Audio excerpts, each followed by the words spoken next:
Señores, continuamos en Arquitectura Radial. Ya tenemos a nuestro invitado de la tarde, así que vamos a darle la oportunidad al arquitecto Luis Tavera para que haga la presentación del lugar. El arquitecto no necesita mucha presentación ya. Pero la primera vez le hicimos una lectura de una hoja de vida. Y tuvimos que cortarlo realmente, sí, porque no nos íbamos a pasar media hora el programa haciendo la introducción. Señores, ya está con nosotros el arquitecto y urbanista Mayovanex Suazo, coordinador nacional de urbanistas con Luis Abinader, URLA, Movimiento Nuevo. Arquitecto, bienvenido a su programa. Un aplauso nuevamente para el arquitecto. Bueno, yo venir a este programa no vengo a una entrevista, yo vengo a un conversatorio entre amigos. Venimos a hablar. La verdad que me siento sumamente satisfecho cuando vengo aquí y tocamos temas que nos competen a todos y que de alguna manera nos afectan indudablemente desde el punto de vista de nuestra ciudad. Así es. Así es. Para nosotros es un placer tenerlo nuevamente por aquí y tratar algunos puntos preocupantes.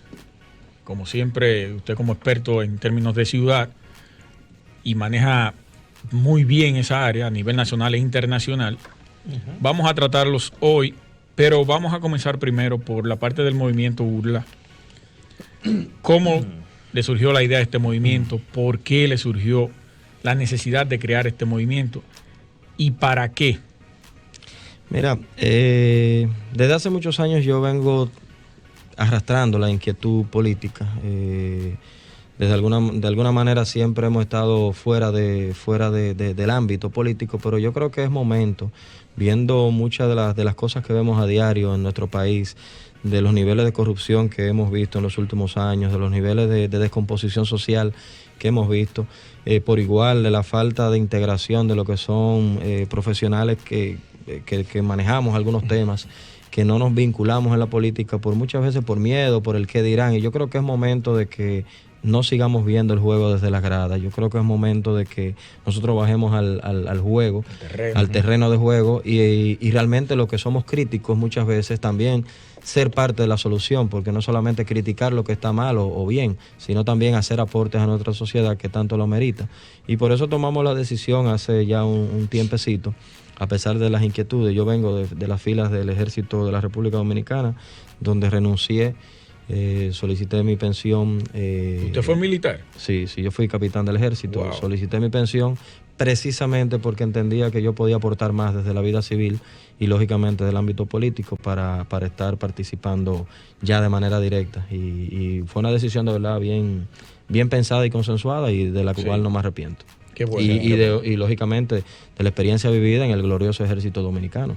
Así es. URLA, arquitecto. URLA es más que todo, nace de lo que son estas mismas inquietudes, lógicamente viendo el deterioro que hemos tenido en nuestras ciudades, la gran cantidad de improvisaciones que se han realizado en las últimas décadas en cuanto a temas tan sensibles como son la movilidad urbana, el transporte público interurbano, la accesibilidad. Ahorita mencionaste a Adis, que es una gran profesional y ha hecho un gran trabajo en ese sentido. El tema de los rescates de espacios públicos. Hay un sinnúmero de cosas que afectan directamente a nuestras ciudades y que de alguna manera no hemos enfrentado desde el punto de vista político. Yo creo que nosotros los arquitectos en este caso, y no solamente es un movimiento dirigido para arquitectos, muchas veces me han dicho, ¿y por qué urbanistas? ¿Por qué tan seccionado? Y mucha gente no entiende que todos somos parte de la ciudad y todos tenemos una vinculación directa con el tema urbano, sobre todo los que vivimos en zonas urbanas, en zonas metropolitanas como la nuestra. Yo creo que es un momento de que todos participemos. Aquí en URLA participan de manera directa dirigentes comunitarios, juntas de vecinos, arquitectos, sociólogos, abogados, psicólogos. O sea, es muy multidisciplinario. Hemos tenido una acogida bastante interesante. De hecho, nosotros hemos sido los más sorprendidos porque ya en tan solo un mes aproximadamente, hoy casualmente cumple un mes que fue el lanzamiento del movimiento, hoy tenemos una matriculación de 797 personas, miembros ya de manera directa en el movimiento. Pero que es bastante en tan solo un mes. Significativo la suma. Wow. Eso quiere decir que en realidad hay un hambre de que las cosas se vayan dando, de una manera distinta. Excelente. Y entendemos que la propuesta del licenciado Luis Abinader es la propuesta que más se adapta a esto. Es uno de los candidatos que ya de hecho tiene un plan estratégico de lo que es la nación y estamos apoyando y seguros de que el cambio va. Bueno. Bien. Arquitecto, usted sabe que hablando en esa misma onda y pensando justamente en cambios y necesidades que necesita, vale la redundancia, la sociedad, el entorno y todo lo demás, ¿hay algún plan específico que tengan ustedes ya montado para eso? ¿Alguna visión de ciudad, algún entendimiento de lo que se debería de hacer puntualmente ahora mismo? ¿Se han reunido entre ustedes para analizar algunos puntos en específico? ¿Nos podría comentar un poquito sobre eso? Claro, de hecho en el movimiento URLA actualmente tenemos una propuesta que va a ser presentada ya al candidato en los próximos días. Sí hemos estado ya teniendo acercamientos con todo lo que es el tema del gabinete del candidato. Ya hemos tenido reuniones con el licenciado Macarrulla, hemos tenido reuniones con Ciara Hatton, quienes son los que están diseñando los temas de políticas públicas. Y nosotros dentro de la propuesta que tenemos como aporte a lo que es la propuesta presidencial del candidato, es precisamente 10 propuestas muy puntuales que estamos desarrollando con detalles de cosas que se pueden desarrollar. No simplemente, yo el otro día estuve en una reunión y me río mucho porque me hablaban de, hay que cambiarle las orientaciones a las vías. Y esto no es un tema de cambiar la orientación a las vías. Las orientaciones. Esto es un tema de por qué la Gómez no la ponen así, la Lincoln la ponen así. Y son propuestas que de alguna manera tal vez tú suenan interesantes, pero al final de la jornada, cuando tú vas a la profundidad de la propuesta, tú ni siquiera tienes los elementos necesarios para tú determinar el por qué hacerlo. Entonces yo creo que muchos de los grandes problemas que hemos tenido es precisamente la improvisación en las medidas que hemos tomado en la ciudad en los últimos años. Hablamos hace unos días de la Semana de la Movilidad Urbana. Yo me río mucho porque se gastaron una millonada de pesos en una promoción, en entregando una botellita de agua para entrar a una onza, en dibujar los pasitos cebra y colocándole bicicleticas por todos los lados. Y al final de cuentas eso no es movilidad urbana, eso es más que todo populismo. Y yo creo que con esos esquemas es que hay que ir rompiendo. Yo creo que, y estoy seguro, de que nosotros debemos de estar integrándonos a hacer propuestas concretas, no simplemente temas de populismo y de que nos tiren fotos para que celebremos y gastemos una millonada en unas actividades que al final de la jornada, a la semana nadie se va a recordar. Y yo creo que en eso es que nos hemos ido basando y esto es lo que queremos ir rompiendo con estos esquemas. Se habló que tuvo una reunión, no sé dónde ni con quién, pero esos planteamientos dentro de la propuesta del candidato Hugo Veras, nuestro compañero de aquí mismo, de esta emisora, él tiene como propuesta eso, cambiar la dirección a algunas vías de aquí, del polígono central, como la Churchill, la Lincoln, y ese tipo de cosas. Eso por un lado. Pero hablando sobre el transporte público y la movilidad, nosotros venimos acumulando desde hace años un parque vehicular insostenible, que no se está tomando en cuenta a la hora de elaborar ninguna propuesta de movilidad. Como usted bien decía, la Semana de Movilidad, a través del Intran, yo lo siento por mi amigo Hernán Paredes, que dirige el observatorio del Intran, pero eso para mí no tiene ningún tipo de resultado al final. ¿Cómo usted proyecta la ciudad en términos de tránsito con esta entrada de vehículos desmedida que tenemos actualmente?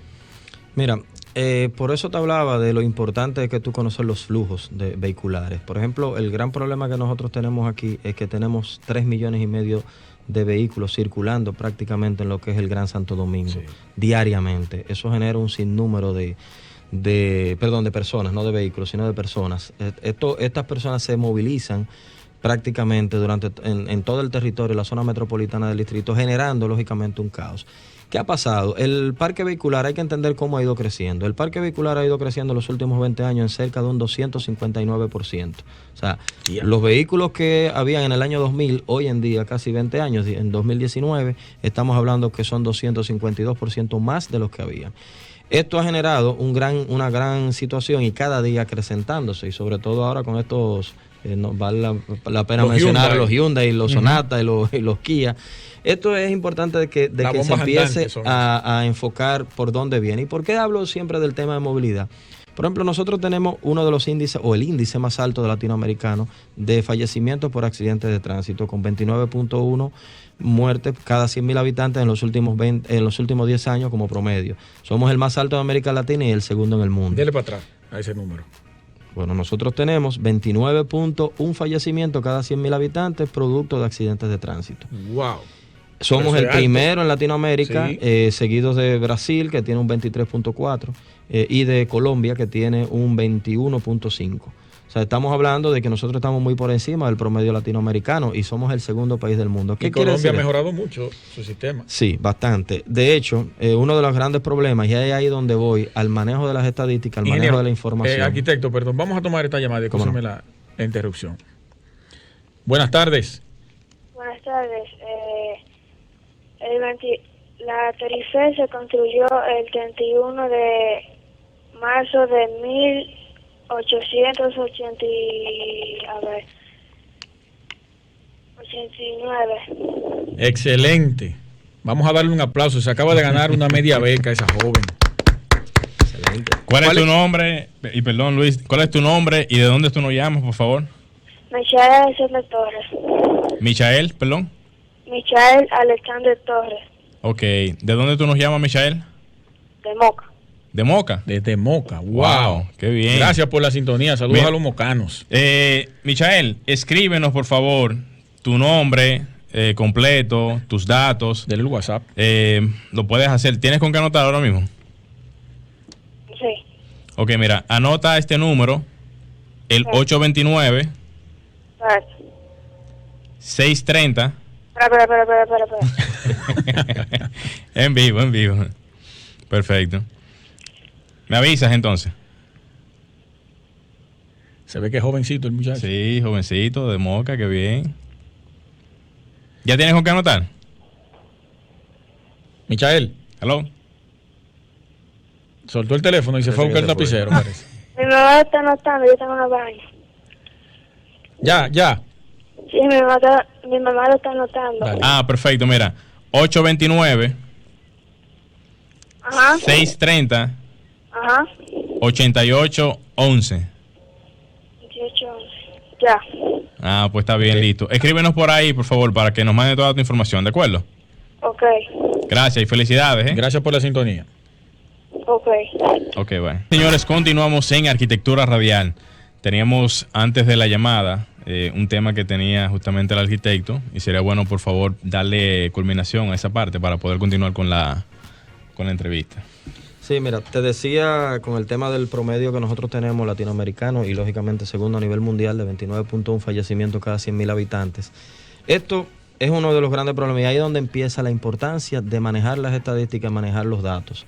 Por ejemplo, el 63% de esos fallecimientos son provocados en motocicletas. O sea, fíjate dónde ya hay un problema que hay que enfrentar. O sea, el tema motocicleta es un gran problema aquí. Estamos tomando en cuenta que el 57.1% de los vehículos que hay a nivel del parque vehicular nuestro son motocicletas. Hay provincias como San Cristóbal. ¿No? Claro, hay provincias, 2 millones. Hay provincias como San Cristóbal, por ejemplo, que tiene un 73% de motocicletas en su parque vehicular. Y la Altagracia también, que son San Pedro. 73, eso es casi... Prácticamente las provincias donde más se utiliza el tema de motocicleta. Puerto Plata también. Y esto genera un gran problema. Porque esta cantidad de fallecimientos está provocando que el 59% de los presupuestos de los hospitales nuestros se vayan a la atención primaria por accidente de tránsito. Entonces, fíjate donde el número es muy alto. Tan solo el Darío Contreras, para que ustedes tengan una idea. ¿Se conoce un poco el dato de cuánto en términos de...? Sí, pues en el caso del Darío Contreras, solamente te gasta $237,000 mensualmente en temas de accidente de tránsito, atención primaria. $237,000. Que son unos 15 millones de pesos, Casi 13 millones de pesos más o menos. Casi 15. Estamos hablando de una cifra muy alta, que al final de la jornada, ¿qué estamos haciendo con la prevención? Solamente el Darío. El tema de nosotros donde debemos de empezar a enfrentar es desmontar esos datos. A nosotros estamos hablando de que en 10 años tenemos el mismo promedio prácticamente y no hemos podido mejorar este tipo de cosas. Entonces, yo creo que los datos nos sirven para ir desmontando estos problemas y poder enfrentarlos de una manera puntual. Más que estar hablando de traer ideas, por ejemplo, cada vez que yo veo algunas ideas que vienen y se quieren implementar aquí, ajenas a lo que es la realidad sociocultural nuestra, a veces me choca un poquito. Entonces yo creo que tenemos que no solamente es adoptar estas grandes ideas, sino también aplatanarlas, como dicen. Y para que no nos pase, hay grandes genios que han tenido fracasos urbanos. Por ejemplo, el caso de Le Corbusier con la ciudad de Kandahar, que fue prácticamente un colapso a nivel desde el punto de vista de ciudad, porque vino con su idea y con su visión de ciudad europea. Y al final de cuentas, cuando se aplica a una cultura como la cultura hindú, básicamente colapsa lo que es el planteamiento inicial que se tenía. Todos conocemos el caso de Brasilia, que es una ciudad tal vez donde más se representa lo que es la segregación social. Sí. Entonces, al final de la jornada, estos hierros urbanos, como nosotros le podemos llamar, deben de enseñarnos a visualizar. El otro caso también es Masdar City en los Emiratos Árabes, que fue otro colapso desde el punto que fue por Norman Foster. Pobre Norman Foster. Indudablemente uno de los arquitectos más emblemáticos de los últimos años. Eso para que uno entienda también de que cualquiera se puede equivocar, ¿verdad que sí? Claro, claro. Y no dejan de ser grandes ideas. Claro. Está haciendo ahora Amaravati en la India. Sí. Una nueva ciudad. Y eso, que corroborando con su comentario, arquitecto, yo les iba a decir que no solamente es adaptar las condiciones del entorno, del área, es también entender que cada zona, a pesar de que somos una isla, tiene su tipología, porque el Gran Santo Domingo tiene su comportamiento, porque aquí quizás somos más, tenemos más cantidad de vehículos que de motores, en proporción, aquí en el Gran Santo Domingo.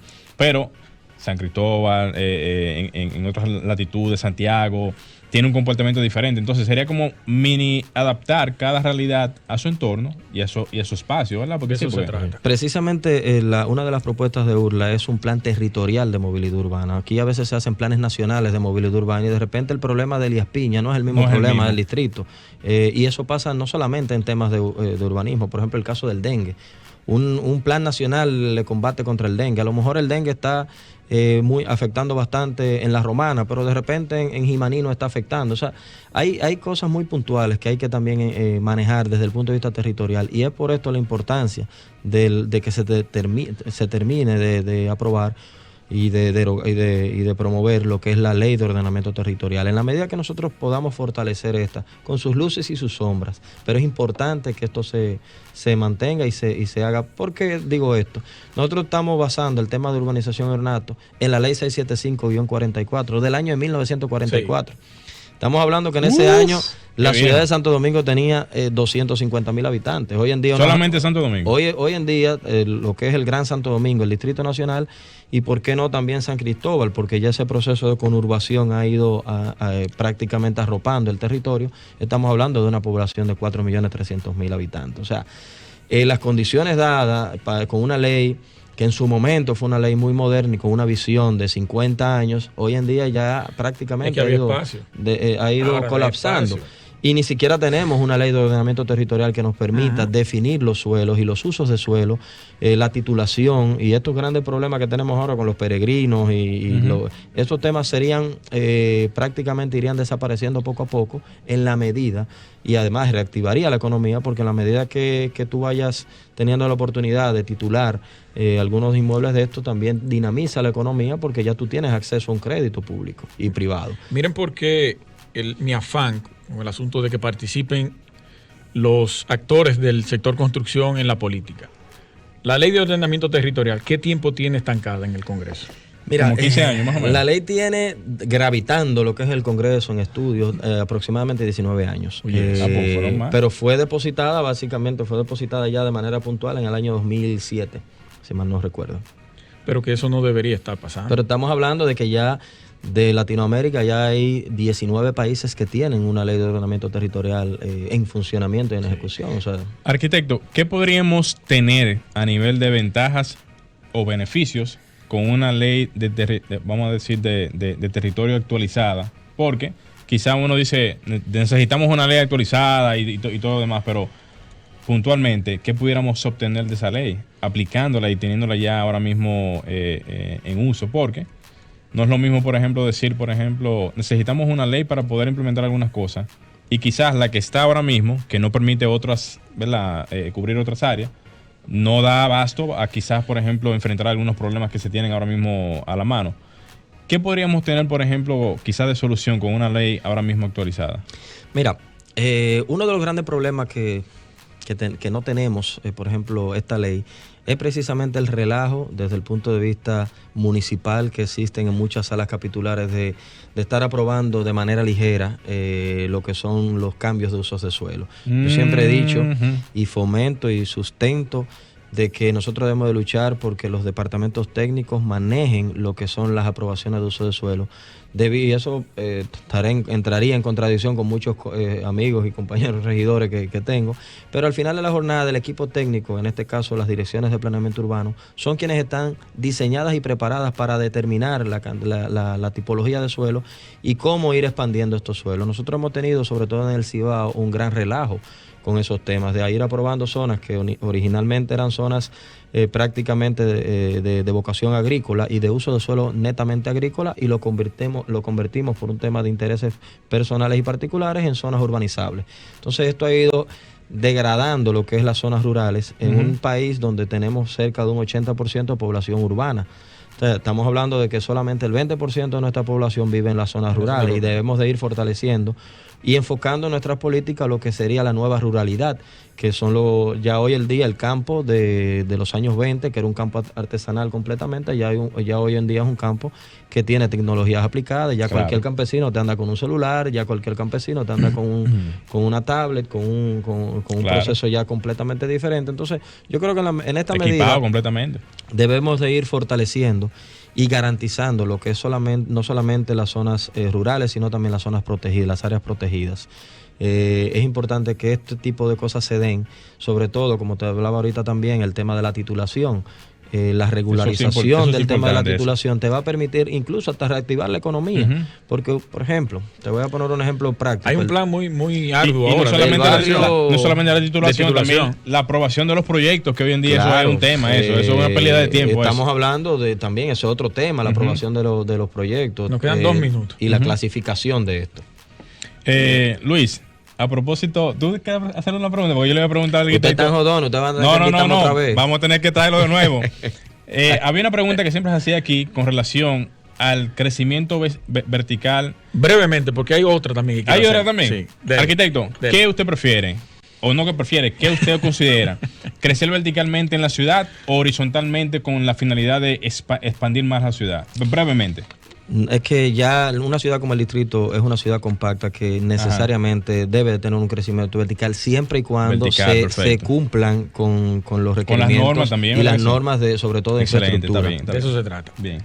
¿Cuáles son sus planes en términos políticos con miras al 2024? Eso es extemporáneo. Vamos a concentrarnos en el 20. En el 20 lo que tenemos es que llevar, en nuestro caso estamos haciendo todo el trabajo para llevar al licenciado Luis Abinader a la presidencia y veremos qué pasa en el 24. Todo así como debe de ser. Dependerá de la dependedura. Como yo decía ahorita, una cosa a la vez. Sí, pero según los planteamientos del arquitecto y todas las propuestas, eso me da a mi alcaldía. Señores, vamos arriba. Arquitecto, muchísimas gracias por venir nuevamente y la invitación queda abierta. Tenemos que invitarlo. Es que con ustedes demasiado tema. Demasiado material. Señores, hasta aquí Arquitectura Radial, un domingo más, una entrega más de nuestro programa. El compañero Gleniel Morel, Franklin Tiburcio en los controles y un servidor Luis Taveras. Nos escucharemos el próximo domingo.